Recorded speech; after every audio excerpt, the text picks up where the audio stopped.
Hello guys, welcome छ my YouTube channel किरण ब्लगमा तपाईँहरूले देख्न सक्नुहुन्छ।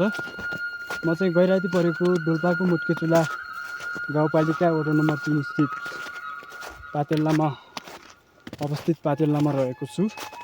गैरातीको यहाँ देख्न सक्नुहुन्छ तपाईँहरूले, यस्तो छ अवस्था डोल्पा। हेर्दै जानु होला। यसै गरी म मुटकेचुला गाउँपालिका वडा नम्बर 3 को स्थानीय बासिन्दा उहाँहरूलाई पनि म केही कुरा गर्न गइरहेको छु। स्वागत छ। सबैले नमस्कार, मेरो नाम हिमाल रोके, मुटकेचुला गाउँपालिका वडा नम्बर 3 रेटिङ डोल्पा। यहाँ अब तपाईँ पानी पर्दाखेरि तपाईँको कतिको खुसी हुनुहुन्छ? तपाईँ पानी पर्दा धेरै खुसी, धेरै राम्रो, बाली नाली हुने, अन्न उब्जिने, धुलो जुरो नहुने, रोग बिरुवा धेरै खुसी हुने पानी आउँदाखेरि। अब यही हिमपातको कारणले तपाईँहरूको भेडा बाख्रालाई अब चराउन असहज हुने, त्यस्तो धेरै सजिलो, धेरै हरियो पलाउने, धेरै सुको माथि हरियो पलाउनु राम्रो हुने, त्यही त हो। धन्यवाद।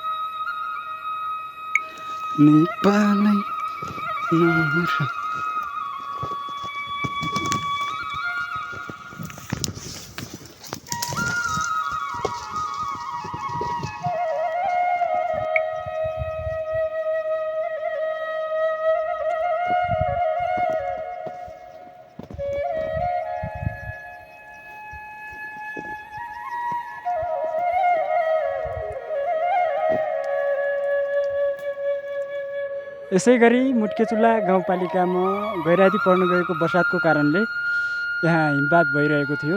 त्यसैले म आज यहाँ मुटकेचुला गाउँपालिका वडा नम्बर 3 को स्थानीय बासिन्दासँग यही हिमपातको बारेमा केही कुरा गर्न गइरहेको छु। आउनुहोस्, यहाँहरूलाई स्वागत गरौँ। स्वागत छ यहाँलाई। नमस्कार। यो हिमपातको बारेमा अब तपाईँ कतिको खुसी हुनुहुन्छ? हिमपातको विषयमा हामी धेरै खुसी छौँ।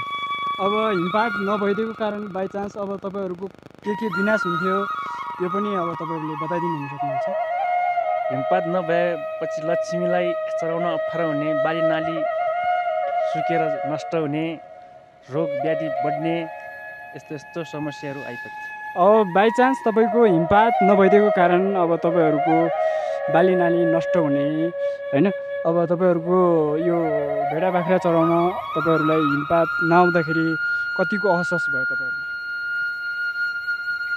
धेरै असहज भयो। पानी सुक्दै गयो, धुलो बढ्दै गयो, बाली नाली सुक्दै गयो, मान्छेलाई विभिन्न किसिमका रोगहरू देखा पर्न थाल्यो।